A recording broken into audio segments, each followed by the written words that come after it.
എല്ലാവർക്കും നമസ്കാരം. എൻ്റെ പേര് ഞാൻ പ്രത്യേകം പറയേണ്ട ആവശ്യമില്ല, എന്നിരുന്നാലും പറയാണ്. എൻ്റെ പേര് നോജിൻ വരീക്കൽ. ഇന്നത്തെ ദിവസത്തിൻ്റെ പ്രത്യേകത എന്നാണെന്ന് നമുക്ക് എല്ലാവർക്കും അറിയാം. ഇന്ന് ഞായറാഴ്ചയാണ്, കർത്താവിൻ്റെ സാബത്താണ്. അപ്പോൾ ക്രിസ്ത്യാനികളെല്ലാവരും പള്ളിയിൽ പോയി കാണും എന്ന് ഞാൻ വിശ്വസിക്കുന്നു, കുർബാന കൂടിയെന്ന് വിശ്വസിക്കുന്നു. പിന്നെ പോകാൻ പറ്റാത്തവരുണ്ടെങ്കിൽ ദൈവത്തോട് പ്രാർത്ഥിച്ചാൽ മതി. പിന്നെ ഇന്നത്തെ ദിവസത്തിൻ്റെ പ്രത്യേകത എന്താണെന്ന് വെച്ച് കഴിഞ്ഞാൽ ഫാദേഴ്സ് ഡേ ആണ്. അപ്പം ആദ്യം തന്നെ എൻ്റെ പപ്പയ്ക്ക് ഞാൻ നന്ദി പറയുന്നു. കാരണം എന്നെ ഇത്രയും വളർത്തി വലുതാക്കി ഞാൻ എന്തായിരിക്കുന്നു അതാ എന്നെ ആക്കാനായിട്ട് ശ്രമിച്ചതിൽ എൻ്റെ പപ്പയും എൻ്റെ മമ്മിയും എടുത്ത ത്യാഗം ചെറുപ്പമായിരുന്നപ്പോൾ തൊട്ട് ഇത്രയും വളർത്തിയെടുത്തതാണ്. എന്നെ മാത്രമല്ല, ഇത് കേട്ടുകൊണ്ടിരിക്കുന്ന നമ്മളെ ഓരോരുത്തരെയും നമ്മുടെ മാതാപിതാക്കൾ എത്രയധികം സ്നേഹിച്ചിരുന്നെന്നും അവർ നമ്മളെ എങ്ങനെയാണ് നമ്മളിപ്പോൾ നിലവിലുള്ള പോലെ ആക്കി തീർത്തതെന്ന് നമ്മളൊന്ന് ചിന്തിച്ച് നോക്കിയാൽ നമുക്ക് മനസ്സിലാവും. അതുകൊണ്ട് എല്ലാ മാതാപിതാക്കന്മാർക്കും നമുക്ക് നന്ദി പറയാം. പ്രത്യേകിച്ച് ഇന്ന് ഫാദേഴ്സ് ഡേ ആയതുകൊണ്ട് എല്ലാ അച്ഛന്മാർക്കും ഹാപ്പി ഫാദേഴ്സ് ഡേ പറയുന്നു. അതിനേക്കാളെല്ലാം ഉപരി നമ്മുടെ എല്ലാവരുടെയും പിതാവായ സ്വർഗസ്ഥനായ പിതാവിന് ഞാൻ നന്ദി പറയുന്നു. ജീവിതം കൈവിട്ടു പോകും എന്ന് തോന്നിപ്പിക്കുന്ന പല സാഹചര്യങ്ങളിൽ നിന്നും നമ്മളെ എല്ലാവരെയും കരപിടിച്ച് കരയ്ക്ക് കയറ്റിയ ദൈവം ഈശോ, നമുക്ക് പിതാവായി നൽകിയ നമ്മുടെ കർത്താവായ ദൈവത്തിന് ഞാൻ നന്ദി പറയുന്നു. ഇന്നത്തെ നമ്മുടെ സുവിശേഷ ഭാഗം ഏതാണെന്ന് ചോദിച്ചു കഴിഞ്ഞാൽ ജ്ഞാനത്തിൻ്റെ പുസ്തകത്തിനുള്ള വായനയാണ്. 8-ാം അധ്യായം 1 മുതൽ ഉള്ള വാക്യങ്ങളാണ് ഞാനിന്ന് വായിക്കാൻ പോകുന്നത്. അതിൻ്റെ ഹെഡിങ് തന്നെ ഇങ്ങനെയാണ്: ജ്ഞാനം അനുഗ്രഹത്തിൻ്റെ ഉറവിടം. നമുക്ക് വായിച്ചു നോക്കാം. ഭൂമിയിൽ ഒരറ്റം മുതൽ മറ്റേ അറ്റം വരെ ജ്ഞാനം സ്വാധീനം ചെലുത്തുന്നു. അവൾ എല്ലാ കാര്യങ്ങളും നന്നായി ക്രമപ്പെടുത്തുന്നു. ഞാൻ യൗവനം മുതൽ അവളെ സ്നേഹിക്കുകയും അന്വേഷിക്കുകയും ചെയ്തു. അവളെ വരിക്കുവാൻ ഞാൻ അഭിലഷിച്ചു. അവളുടെ സൗന്ദര്യത്തിൽ ഞാൻ മതിമറന്നു. ദൈവത്തോടൊത്ത് ജീവിച്ച് തൻ്റെ കുലീന ജന്മം അവൾ മഹത്വപ്പെടുത്തുന്നു. എല്ലാറ്റിൻ്റെയും കർത്താവ് അവളെ സ്നേഹിക്കുന്നു. ദൈവത്തെക്കുറിച്ചുള്ള ജ്ഞാനത്തിൻ്റെ ആദ്യത്തെ പടി അവളാണ്. അവിടുത്തെ പ്രവർത്തനങ്ങളിൽ കൂട്ടാളിയും. ധനസമ്പാദനം ജീവിതത്തിൽ അഭികാമ്യമാണെങ്കിൽ സർവവും സാധ്യമാക്കുന്ന ജ്ഞാനത്തിലുപരി ധനം എന്തുണ്ട്? അറിവ് പ്രവർത്തനക്ഷമമാണെങ്കിൽ സകലതും വിരച്ചിരിക്കുന്നത് അവളല്ലാതെ ആരാണ്? നീതിയെ സ്നേഹിക്കുന്നവന് അവളുടെ പ്രവർത്തനങ്ങളുടെ ഫലം നന്മയായിരിക്കും. ആത്മനിയന്ത്രണവും വിവേകവും നീതിയും ധൈര്യവും അവൾ പരിശീലിപ്പിക്കുന്നു. ജീവിതത്തിൽ ഇവയേക്കാൾ പ്രയോജനകരമായി ഒന്നുമില്ല. വിപുലമായ അനുഭവജ്ഞാനമാണ് നിങ്ങൾ ഇച്ഛിക്കുന്നതെങ്കിൽ അവൾക്ക് ഭൂതവും ഭാവിയും അറിയാം. മൊഴികളുടെ വ്യംഗ്യവും കടങ്കഥകളുടെ പൊരുളും അവൾക്കറിയാം. അടയാളങ്ങളും അത്ഭുതങ്ങളും അവൾ മുൻകൂട്ടി കാണുന്നു.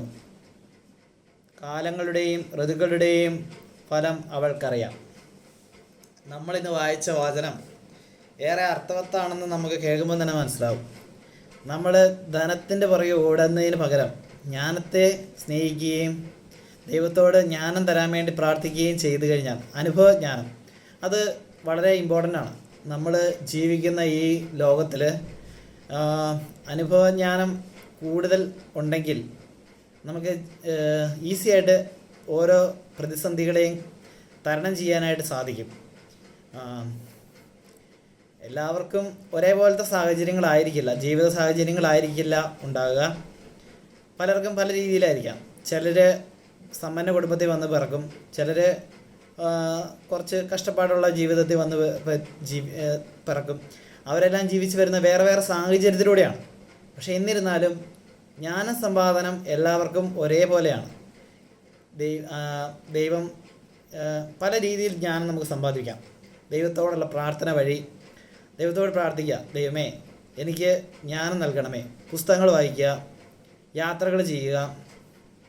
അതുപോലെ തന്നെ ഇപ്പോഴത്തെ കാലഘട്ടത്തിലാണെങ്കിൽ സോഷ്യൽ മീഡിയ അറിവ് നൽകുന്ന ഒത്തിരി ചാനലുകളുണ്ട്. യൂട്യൂബ് ചാനലായാലും അല്ലെങ്കിൽ ഫേസ്ബുക്ക്.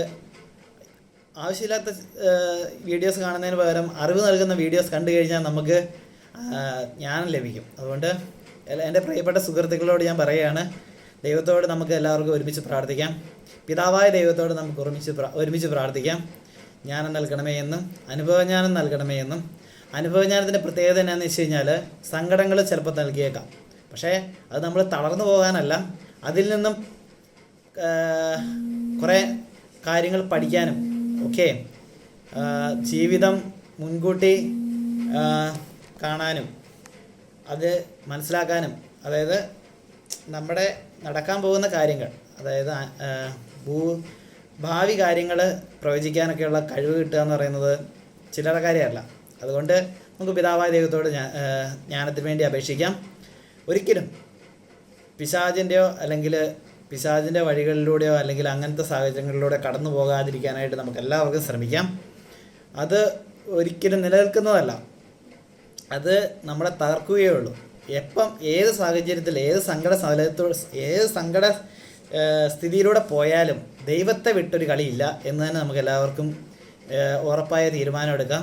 അത് നമ്മളെ ജോബിൻ്റെ പുസ്തകം നമ്മൾ എടുത്ത് നോക്കിക്കഴിഞ്ഞാൽ നമുക്ക് മനസ്സിലാവും. ബൈബിളിലെ ഞാൻ പറഞ്ഞേക്കണം, ജോബിൻ്റെ പുസ്തകമുണ്ട്, ബൈബിളിൽ ജോബിൻ്റെ പുസ്തകമുണ്ട്. ആ ജോബിൻ്റെ പുസ്തകത്തിൽ ജോബിൻ അനുഭവിച്ച ആ ഒരു പീഡകൾ, എന്നിട്ടും ദൈവത്തെ തള്ളി പറയാതെ, ദൈവത്തോട് ഒരു വാക്ക് മറുതലിക്കാതെ, ആ ഒരു ക്യാരക്ടർ അല്ലെങ്കിൽ ആ ഒരു മനോഭാവം നമുക്കുണ്ടാകാനായിട്ട് പ്രാർത്ഥിക്കാം. എന്ത് വന്നാലും ദൈവത്തെ സ്നേഹിക്കുന്ന, ദൈവത്തോട് കൂടുതൽ പിതാവായ ദൈവത്തോടും പുത്രനായ ദൈവത്തോടും പരിശുദ്ധാത്മാവായ ദൈവത്തോടും കൂടുതൽ സ്നേഹിക്കാനായിട്ടും അതുപോലെ അനുസരിക്കാനായിട്ട് നമുക്ക് എല്ലാവർക്കും പ്രാർത്ഥിക്കാം.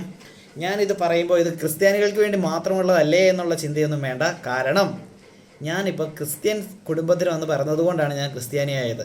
ഞാനിപ്പോൾ ഒരു ഹിന്ദു ആചാരം അനുസരിക്കുന്ന ഒരു കുടുംബത്തിലാണെങ്കിലോ അല്ലെങ്കിൽ ഒരു മുസ്ലിം കുടുംബത്തിലാണെങ്കിലോ ഏതിലായാലും ഞാൻ ജീവിക്കുന്ന അങ്ങനെയായിരിക്കും. അപ്പം നമ്മുടെ ലക്ഷ്യം മനുഷ്യരെ സ്നേഹിക്കുക, പ്രകൃതിയെ സ്നേഹിക്കുക. നമ്മൾ നമ്മുടെ രീതിയിൽ നിന്നും തെറ്റായിട്ടുള്ള എന്തെങ്കിലും ആരെങ്കിലും പഠിപ്പിക്കുന്നുണ്ടെങ്കിൽ അത് ചൂണ്ടിക്കാണിക്കുക, അല്ലെങ്കിൽ അത് പറഞ്ഞു കൊടുക്കുക, മനസ്സിലാക്കിക്കുക. അല്ലാത്ത കാര്യങ്ങളൊന്നും നമ്മൾ മനുഷ്യരെ ഒരിക്കലും വെറുക്കരുത്. കാരണം അത് എല്ലാവരും ദൈവത്തിൻ്റെ മക്കൾ തന്നെയാണ്. ഈ ലോകത്തിലുള്ള സൃഷ്ടിച്ചതെല്ലാം ദൈവമാണ്. ഈവൻ ലൂസിഫർ ദൈവത്തിൽ നിന്നും മറുതലിച്ച് ഞാൻ ദൈവത്തെ പോലെ ആകും അല്ലെങ്കിൽ ആണ് എന്നൊക്കെ ചിന്തിച്ച് പോയ ലൂസിഫർ പോലും ദൈവത്തിൻ്റെ സൃഷ്ടിയാണ്. അപ്പം നമ്മൾ അങ്ങനെയൊക്കെ കണക്കാക്കി കഴിഞ്ഞാൽ ഒരിക്കലും നമ്മൾ അങ്ങനെ ചിന്തിക്കേണ്ട ആവശ്യം വരുന്നില്ല. അതുകൊണ്ട് നമുക്ക് ദൈവത്തോട് പ്രാർത്ഥിക്കാം. പിതാവിൻ്റെ സ്നേഹം അനുഭവിച്ചവർക്ക് ഒരിക്കലും പിതാവിന് വിട്ടു പോകാൻ കഴിയില്ല. അതിപ്പോൾ നമ്മുടെ കുടുംബത്തിലാണെങ്കിലും നല്ല കുടുംബത്തിൽ ജനിച്ചവർക്ക് ഒരിക്കലും ആ കുടുംബം വിട്ടു ആ കുടുംബമായിരിക്കും അവരുടെ ജീവൻ. അതുകൊണ്ട് നമുക്ക് പിതാവായ ദൈവത്തെ സ്നേഹിക്കാം. അത് മാത്രമേ എനിക്ക് പറയാനുള്ളൂ. നമ്മുടെ ലക്ഷ്യം എന്തു തന്നെയായാലും നമ്മൾ നമ്മുടെ ജീവിത കാലഘട്ടം എത്രയുണ്ടെന്ന് നമുക്കറിയില്ല. എന്ന് പോയാലും നമ്മൾ പിതാവിൻ്റെ സന്നിധിയിലേക്ക് എത്താനായിട്ട് നമുക്ക് പരമാവധി ശ്രമിക്കാം. ഒരിക്കലും വിശുദ്ധനാകാനോ അല്ലെങ്കിൽ അങ്ങനത്തെ കാര്യങ്ങളിലേക്കല്ല ഞാൻ പറയുന്നത്. നമുക്ക് നമ്മുടെ ജീവിതം എങ്ങനെയാകണം എന്നുള്ളൊരു ഇതുണ്ടാകണം നമ്മുടെ കൈകളിൽ. കാരണം മറ്റുള്ളവരല്ല നമ്മളെ ഉയർത്തുന്നത്, ദൈവമാണ് നമ്മളെ ഉയർത്തുന്നത്. അപ്പം ദൈവത്തോട് നമ്മൾ എപ്പോഴും, പിന്നെ നമ്മുടെ തീരുമാനങ്ങളാണ്. അപ്പം നല്ല തീരുമാനങ്ങൾ എടുക്കുക. പിന്നെ ദൈവം എല്ലാവരെയും സമൃദ്ധമായി അനുഗ്രഹിക്കട്ടെ എന്ന് ഞാൻ പ്രാർത്ഥിക്കുന്നു. അടുത്ത ദിവസം കാണുന്നത് വരെ എല്ലാവർക്കും എൻ്റെ നന്ദി. ഒരു കാര്യം കൂടെ പറയാണ്, പറ്റുമെങ്കിൽ നിങ്ങളുടെ പ്രാർത്ഥനയിൽ എന്നെ ഓർക്കുക. ഞാൻ വലിയ കാര്യങ്ങളൊന്നും പറഞ്ഞിട്ടില്ല, എന്നാലും എന്നെക്കുറിച്ച് നിങ്ങൾ കേട്ടിരിക്കുന്നത് എന്താണെന്നൊന്നും എനിക്കറിയില്ല. അതുകൊണ്ട് എല്ലാവരുടെയും പ്രാർത്ഥനയിൽ എന്നെ ഓർക്കുക. ഞാൻ നിങ്ങളുടെ സ്വന്തം നോജിൻ വരിയിക്കൽ. Thank you.